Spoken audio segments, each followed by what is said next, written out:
The town has encountered challenges in acquiring open space along the Charles River. Although town meeting approved $2.5 million for land purchase last year, progress now hinges on a crucial zoning change. Municipal producer Yu Xiaoyuan reports. In October, town meeting members will deliberate on a non-binding resolution regarding zoning. In this context, non-binding implies its approval would not alter existing laws. This functions more like a survey, allowing town officials to gauge if it's worth investing the next 6 months in crafting zoning language for the original three-party deal. The deal involves buying 34 acres of open space, part of the Castle Farm property adjacent to the town-owned Rich Hill Reservation. The primary buyer, Northland Residential, has planned to purchase the entire property for $21 million. Their proposal includes the development of 28 acres, earmarked for 70 age-directed townhouse units, with 5% of 4 units designated as affordable housing. This deviates from current zoning regulations and was initially intended to be addressed through the State Local Initiative Project or Friendly 40B program. However, progress is hindered by the shortfall of affordable units.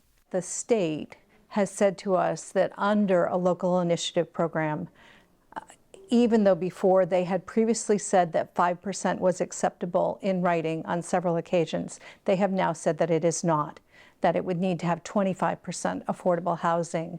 The typical threshold for becoming eligible for a 40B project, where developers can override local zoning regulations for large-scale developments, is 25%.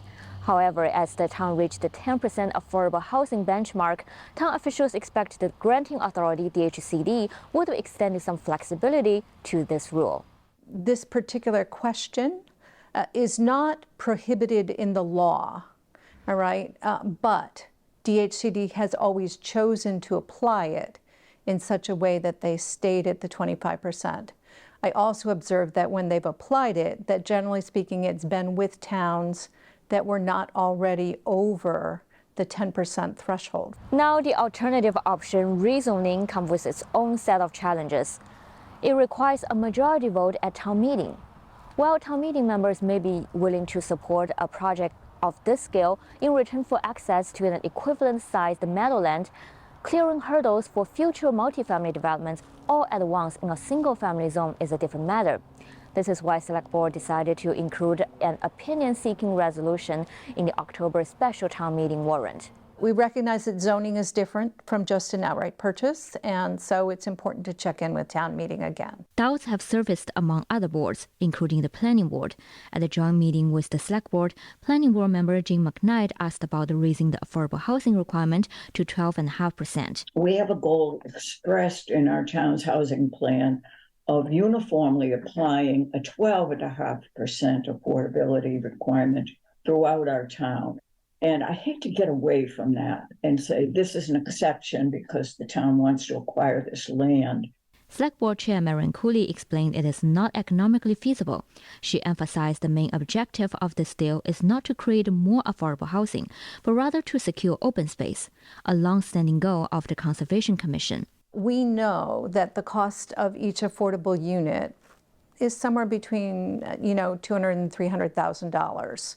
Okay, that's the additional cost to do that kind of unit. Somebody has to bear that cost.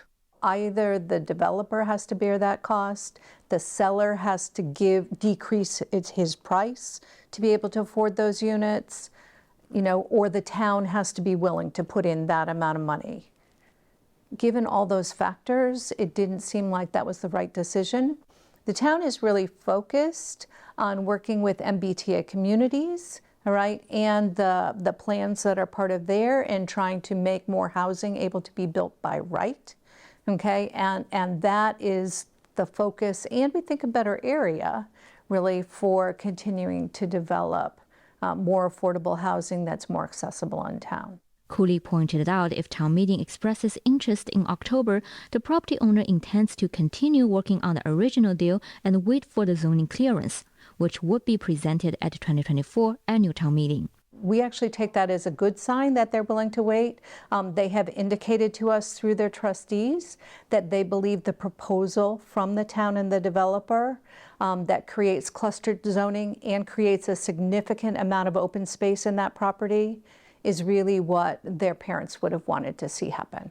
If rejected, the owner may pursue a different path. Certainly, we know the proposals that the sellers had in the past have been for single-family housing in that area that will create a very different space than what it would be if the town were able to participate in acquiring it.